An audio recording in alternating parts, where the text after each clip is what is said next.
Namaskar, Adab, Sat Shri Akal, Vanakkam, Pranam and hello. This is Sarvikant Sharma and welcome you all to my channel Soul Physics. Today we are going to start with a new topic, but this topic is obviously continuation of part of my previous video. In my previous video, I had discussed about the importance of charge densities. I had discussed about the concept of linear charge densities, surface charge density and volume charge density. Now today we are going to discuss the application part of linear charge density.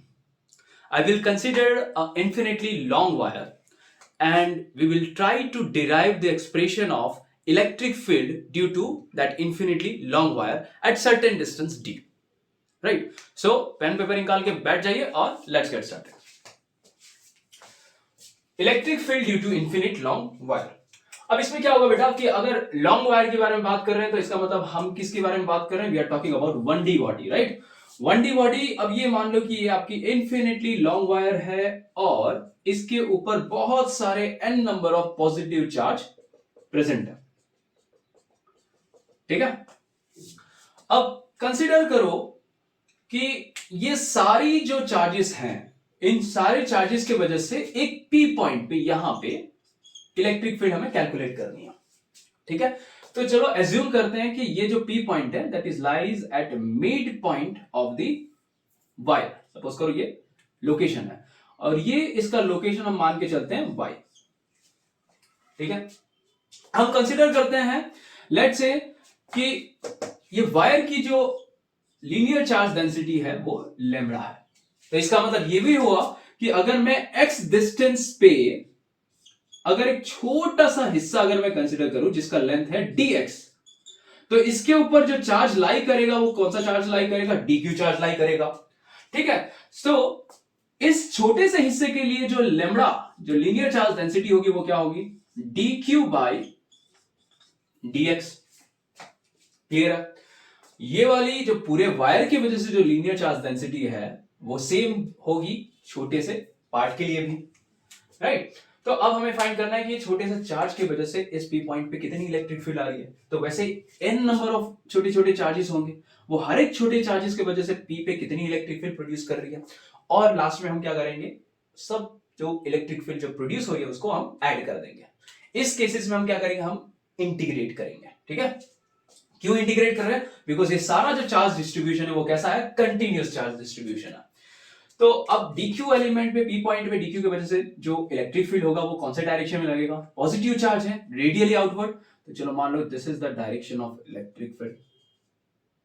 ये है de है. ठीक है. इसके आप दो component resolve कर लो.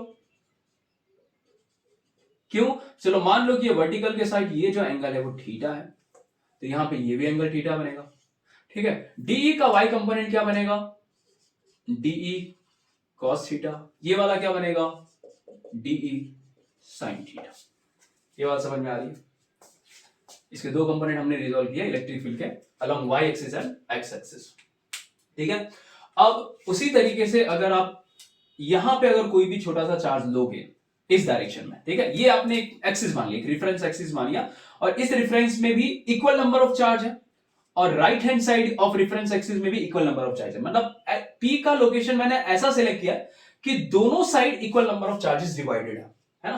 तो लेफ्ट हैंड साइड में अगर इलेक्ट्रिक फील्ड फाइंड करने की कोशिश करोगे, सपोज करो इस साइड में अगर छोटा सा dq चार्ज लेते हो तो वो dq चार्ज की वजह से P पॉइंट पे रेडियली आउटवर्ड मतलब P पॉइंट से इस डायरेक्शन में इलेक्ट्रिक फील्ड प्रोड्यूस होगा. ठीक है. तो उसके भी अगर आप दो कंपोनेंट निकालोगे तो एक कंपोनेंट आपका कहां पे लगेगा? d sin थीटा और एक बनेगा de cos थीटा. ये किसके लिए? अगर यहां पे राइट हैंड साइड में अगर आपने dq एलिमेंट dx डिस्टेंस पे अगर लिया होता तो. बात समझ में आ रही है? तो इसमें मैंने ये क्यों मैं आपको बता रहा हूं, बिकॉज लेफ्ट हैंड साइड में जितना भी इलेक्ट्रिक फील्ड इस पी पॉइंट पे लग रहा है, ठीक है, जैसे आपने दो कंपोनेंट को रिजॉल्व किया, एक कंपोनेंट हमेशा उसके अपोजिट कंपोनेंट को क्या कर रहा है? नलीफाई कर रहा है. स्ट्रेंथ उसका सेम होगा. बट एक कंपोनेंट ऐसा होगा जो सारे इंडिविजुअल चार्जेस की वजह से जो इलेक्ट्रिक फील्ड प्रोड्यूस हो रहा है वो उसको ऐड कर दे रहा है. मतलब इलेक्ट्रिक फील्ड का स्ट्रेंथ क्या कर रहा है? इंक्रीज कर रहा है एक कंपोनेंट, और दूसरा कंपोनेंट क्या कर रहा है? एक दूसरे के इलेक्ट्रिक फील्ड के कंपोनेंट एक दूसरे के इलेक्ट्रिक फील्ड के इफेक्ट को नलीफाई कर रहा है. ठीक है. तो हमें करना क्या है कि ये अगर साइन कंपोनेंट मतलब कि एक्स एक्सिस के कंपोनेंट एक दूसरे को कैंसिल कर दे रहे हैं, तो जो भी इलेक्ट्रिक फील्ड प्रोड्यूस हो रहा है वो कौन से कंपोनेंट की वजह से प्रोड्यूस हो रहा है? वाई एक्सिस में जो डी cos थीटा जो एलिमेंट है, जो कंपोनेंट है, वही तो है जिसके वजह से सारा की सारा इलेक्ट्रिक फील्ड पी पॉइंट पे लग रहा है। तो हम डी cos थीटा के कंपोनेंट को हम क्या करेंगे? एडिशन कर देंगे, मतलब इंटीग्रेट कर देंगे। ठीक है, तो overall electric field at P point is equal to integration of d cos theta. अब देखो डी cos थीटा आप तो ले तो रहे हो, ये डी cos थीटा हर एक चार्ज के वजह से प्रोड्यूस हो रहा है, ठीक है, लेकिन अब लिमिट लेना पड़ेगा क्योंकि डी देखो छोटा सा चार्ज यहां पे भी लाई करेगा, सपोज करो ये एक्स पॉइंट है, यहां पे भी लाई करेगा, वाई पॉइंट है, हर पॉइंट पे कोई ना कोई डी क्यू चार्ज लाई करेगा और हर एक चार्ज कहीं ना कहीं डी cos थीटा कंपोनेंट को प्रोड्यूस कर रहा है। तो इसका मतलब हमें क्या करना है कि हर एक पॉइंट, हर एक लोकेशन पे, वहां पे हमें इंटीग्रेशन की लिमिट्स ऐड करनी है। ठीक है, तो वो कैसे करें? तो यहां पे हम लिमिट लेंगे, लेट्स से कि एक्सिस के लेफ्ट हैंड साइड पे माइनस इंफिनिटी लाई कर रही है और एक्सिस के राइट हैंड साइड पे इंफिनिटी लाई कर रहा है। माइनस इंफिनिटी और इंफिनिटी क्या इंडिकेट कर रहा है कि इस एक्सिस में जो लेंथ ऑफ वायर है, ठीक है, वो माइनस इंफिनिटी है और राइट हैंड साइड में जो लेंथ ऑफ वायर है वो प्लस इंफिनिटी है। तो जो इलेक्ट्रिक फील्ड, जो टोटल इलेक्ट्रिक फील्ड होगा वो दोनों साइड के चार्जेस के वजह से प्रोड्यूस हो रहा है। तो हमने लिमिट लिया minus infinity two plus infinity. I hope इतना पार्ट क्लियर हुआ। ठीक है, अब हमें फाइंड करना है डीई। डीई कैसे फाइंड करें? डीई इज इक्वल टू क्या होता है? बेसिक जो हमारा एक्सप्रेशन होता है इलेक्ट्रिक फील्ड का, वो क्या होता है? K q by r square. तो अगर आप छोटा सा इलेक्ट्रिक फील्ड अगर फाइंड करना है तो आपका चार्ज भी छोटा होना चाहिए, ठीक है, k q by r square. अब क्वेश्चन उठता है कि यहां पे आर क्या है? R should be a distance between point charge and the location. यहां पे जो आप चार्ज लिया है वो कौन सा लिया है? Dq charge. और जो पॉइंट, जो लोकेशन जहां पे इलेक्ट्रिक फील्ड फाइंड करना है वो ये पी पॉइंट है, तो r should be this distance. ठीक है, तो अब आर की वैल्यू क्या होगी इस केस में? बिकॉज अगर देखो ये y कंपोनेंट है, मतलब ये y डिस्टेंस है वर्टिकल एक्सिस के अबाउट, ये x डिस्टेंस है, तो इसका मतलब ये हो गया 90 डिग्री। तो r की वैल्यू क्या होगी? r की वैल्यू हो जाएगी 90 डिग्री का अपोजिट हो गया हाइपोटेन्यूस। तो r is equal to x square plus y square, और वही आपको यहां पे वैल्यू सब्स्टिट्यूट करना। तो electric field is equal to minus infinity to infinity, d की जगह पे हो जाएगा k d q by r square. R square की जगह पे हमें क्या लिखना है? X square plus y square into cos theta. ठीक है, अब dq की जगह पे हमें क्या रिप्लेस करना है? Lambda into dx। यहां पे dq की जगह पे क्या होगा? therefore dq is equal to lambda into dx। तो वही चीज यहां पे आप सब्स्टिट्यूट कर दो। तो electric field is equal to minus infinity to infinity into k component constant है, k is your force constant, Coulombic force constant k, और is equal to dq lambda into dx divided by x square plus y square into cos theta. ठीक है, अब देखो यहां पे थोड़ा बहुत एक नया कॉन्सेप्ट यहां पे बता रहा हूं कि ऐसे केसेस में इंटीग्रेशन कैसे करते हैं। ठीक है, अब यहां पे आप क्या एज्यूम करोगे कि लेट x, या फिर लेट से x is equal to, let x is equal to y tan theta. ठीक है, अब आप भी सोचोगे कि x is equal to y tan theta क्यों लिया? अभी देखो थोड़े 2 मिनट में आपको ये कॉन्सेप्ट समझ में आ जाएगा। अगर x is equal to y tan theta लिखते हैं तो dx की वैल्यू क्या होगी? अगर उसको डिफरेंशिएट करोगे d थीटा के टर्म्स में, तो dx is equal to y, dx is equal to y into tan का डिफरेंशिएशन क्या होता है? sec square theta into d theta. ठीक है, आप y को, x को आप d थीटा के रिस्पेक्ट में आप डिफरेंशिएट कर रहे हो। ठीक है, तो उस हिसाब से यहां पे ये जो वैल्यूज है वो यहां पे इस इक्वेशन पे सब्स्टिट्यूट करो, तो इलेक्ट्रिक फील्ड की वैल्यू क्या आएगी? E equals to k lambda taking a limit of minus infinity to infinity into dx। dx की जगह पे क्या होगा? y tan theta, y tan theta divided by, denominator में क्या होगा? I'm sorry, this is y sec square theta into d theta into cos theta। ठीक है, डिनोमिनेटर में क्या आएगा? डिनोमिनेटर में होगा x स्क्वायर की जगह पे हमने क्या रिप्लेस किया? x की जगह पे हमने रिप्लेस किया है y tan थीटा, तो this will be y square tan square theta plus y square.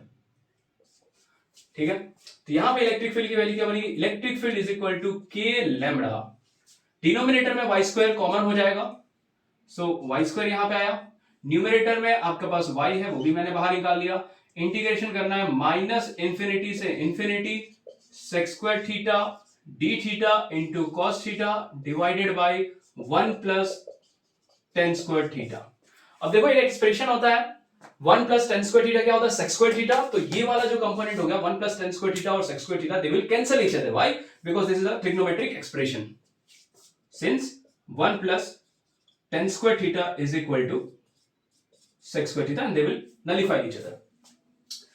ठीक है, अब देखो यहां पे ये जो हमने लिमिट लिया था माइनस इंफिनिटी टू इंफिनिटी, ये लिमिट किसके लिए था, ये लिमिट उसके लिए था जब आपका चार्ज जो था वो एक्स एक्सिस के अबाउट वेरी कर रहा था, है ना, मतलब आपका चार्जेस जो थे वो हॉरिजेंटली वेरी कर रहा था, उसके रिस्पेक्ट में आपने माइनस इंफिनिटी और इंफिनिटी लिया था। अब इस केस में क्या हो रहा है, इस केस में आपका जो वेरिएबल पार्ट है वो क्या है, थीटा, इस केस में आपका वेरिएबल पार्ट क्या है, थीटा, तो थीटा के रिस्पेक्ट में आपका लोअर लिमिट और upper limit should be in terms of theta only.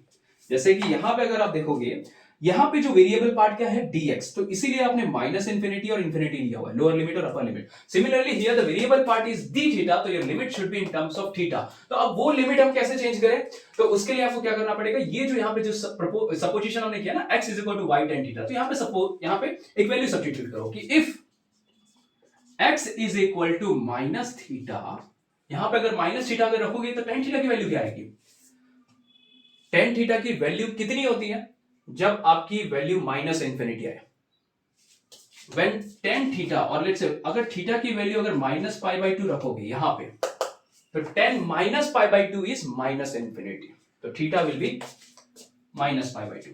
Similarly अगर x की जगह पे अगर इंफिनिटी रखोगे तो थीटा की वैल्यू क्या होनी चाहिए, पाई बाई 2। ये क्यों बोल रहा हूं, बिकॉज tan 90 की वैल्यू कितनी होती है, इंफिनिटी, ठीक है, tan माइनस 90 की वैल्यू कितनी होती है, माइनस इंफिनिटी। ये एक्सप्रेशन हमने कहां से लाए, ये वाला यार जो मैंने सपोज किया ना, ये वाले इस वाले इक्वेशन से मैंने लिमिट्स डिराइव किया। ठीक है, अब ये लिमिट्स आपको यहां पे सब्स्टिट्यूट करना है बस, और बाद में सब्स्टिट्यूट करो आपको फाइनल आंसर आ जाएगा। ठीक है, तो सबसे पहले मैं ये एडिट कर देते हैं,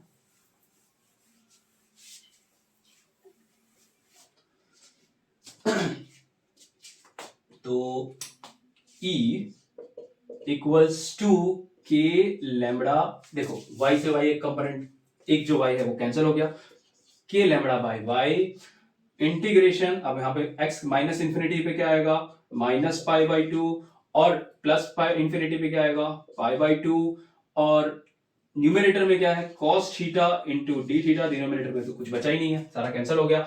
अब cos थीटा का इंटीग्रेशन क्या होता है भाई, cos थीटा का इंटीग्रेशन होता है sin थीटा, तो ये हो गया k lambda by y, cos का हो जाएगा sin theta into taking the limit from pi by 2 to minus pi by 2। अब sin 90 की वैल्यू क्या होती है 1, sin माइनस 90 की वैल्यू होती है -1, तो ये लिमिट अगर आप रखोगे तो इलेक्ट्रिक फील्ड का एक जनरल एक्सप्रेशन बना क्या, k lambda by y sin pi by 2 minus of sine minus pi by 2, sine odd function होता है या इवन फंक्शन होता है, sine is a odd function, यहां पे एक्सप्रेशन क्या बना E is equal to k lambda by y sine 91 plus sine 90, ये हो जाएगा 2, तो E is equal to 2k lambda by y, this is the expression of electric field due to infinite long wire across a distance y, कि यहाँ पे electric field कितना लगेगा, इतना लगेगा।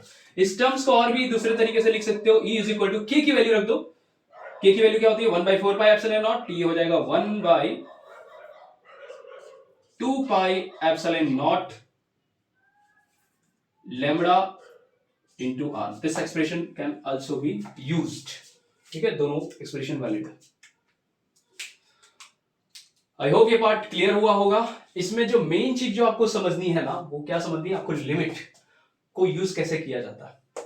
ठीक है, कैसे मैंने यहाँ पे माइनस इंफिनिटी से इंफिनिटी को चेंज कब किया, कौन से कंडीशन में मैंने किया, वो आप एक बार जब आप खुद से डिराइव करोगे तो आप खुद इसको समझना कि किस तरीके से -90 और 90 आया, मैंने यहाँ पे चीजों को एक्सप्लेन कर दिया। आई होप ये चीजें आपको समझ में आ गया होगा, लेकिन समझने के बाद आप इसको खुद से डिराइव करना, ठीक है। जब आप खुद से डिराइव करोगे तो अपने आप आइडिया लग जाएगा कि जनरली ये डेरिवेशन मेथड से due to infinite long wire कोई भी रैंडम लोकेशन पे इलेक्ट्रिक फील्ड कैसे फाइंड करते हैं, ठीक है।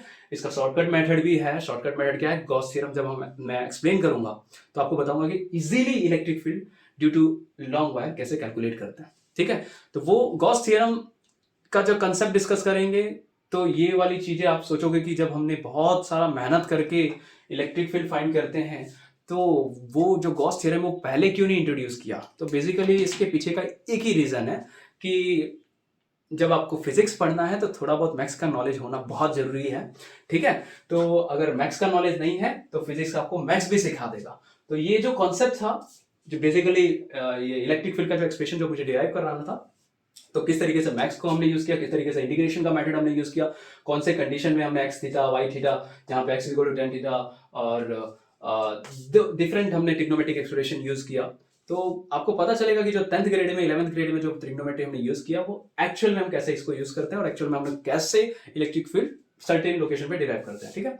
नेक्स्ट वीडियो में मैं आपको समझाऊंगा कि अगर आपके पास कंप्लीट रिंग है, ठीक है, या फिर सेमी सर्कुलर रिंग है, तो उस केसेस में आप इलेक्ट्रिक फील्ड कैसे डिराइव करोगे, ठीक है। तो तब तक के लिए इस चीजों को जो भी मैंने समझाया उसको आराम से नोट डाउन करो और प्रैक्टिस करो, ठीक है। चलो tata bye bye, thank you.